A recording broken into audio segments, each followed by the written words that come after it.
dito sa Kalye Serye Anniversary. At bukod po sa storya, kulitan at music, isa sa mga inaabangan sa Kalye Serye ang fashion ng mga suot ng mga characters. Lalong-lalo na ang mga fashionable natin, mga lolas. Pasyon! Tulad na natin dito.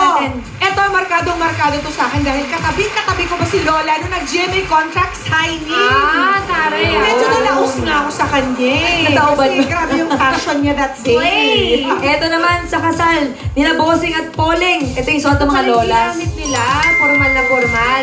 Ito naman, Kasal ninyo eh. ginamit nila to nung birthday ni Alden. Meron pa isa dito. Ayan, hindi ko mahulaan ah. Saan kaya? Hirap ah. Iba yung... Siyempre sa Chinese mo. Yan talaga ang ating mga lolas. Hindi magpapahuli sa mga latest fashion. Correct. Pero paano kaya naghahanda ang mga lola bago natin sila mapanood sa Kalye Serye?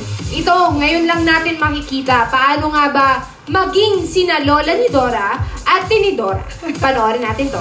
Walang ka-makeup. Si Lola Tinidora, kung mapapansin nyo, napakaharot. Napakalikot. Pag sinabi ng hindi, gagawin niya pa rin. Mahilig magpapanig sa puno, kung saan-saan, tumatakas, gamit ang hagdan, kapuntsaba yung mga kapatid niya, ilagay mo yung sarili mo na nandun ka sa loob ni Tinidora. Sino ba si Tinidora? Ano ba yung karakter niya? So, kailangan, hindi ko ang komedyante tayo, gano'n na lang. So, iniisipan na pa rin natin, pinag-aaralan natin, paano papasok ito sa karakter. Ay, nako, ibang klase yan. Dahil sa kanilang magkakapatid yan, yung sabi nga sa'yo, palatakas yan. Kung ano yung makita sa kalye, may nakita naputol yung short, magpuputol ng short. May nakita maisip, mag-iisip. Passion.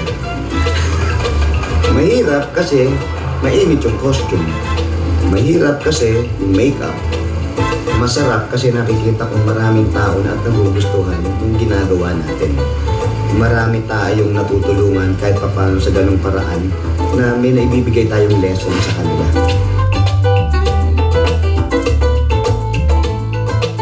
Unang-una, kala ko yung tipong the usual lang na nag-impersonate ako ng isang karakter or gumagawa ka lang ng parang isang karakter sa pelikula or gumanap ka lang ng isang hindi ko alam, hindi ko akalain na iba pala yung mapupuntahan nito. Nauna pa lang yung parang stricto.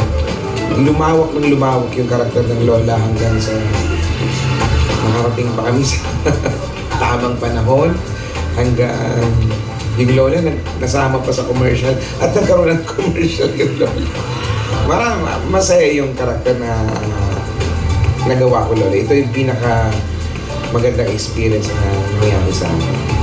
Yung sa pananamit naman eh, kumbaga, pag binihisa na ako, nilagyan ako ng wig, alam mo yung niraramdam ko na agad yung kung ano si Lola ni Dora. Ito yung Lola na pakikinggan talaga.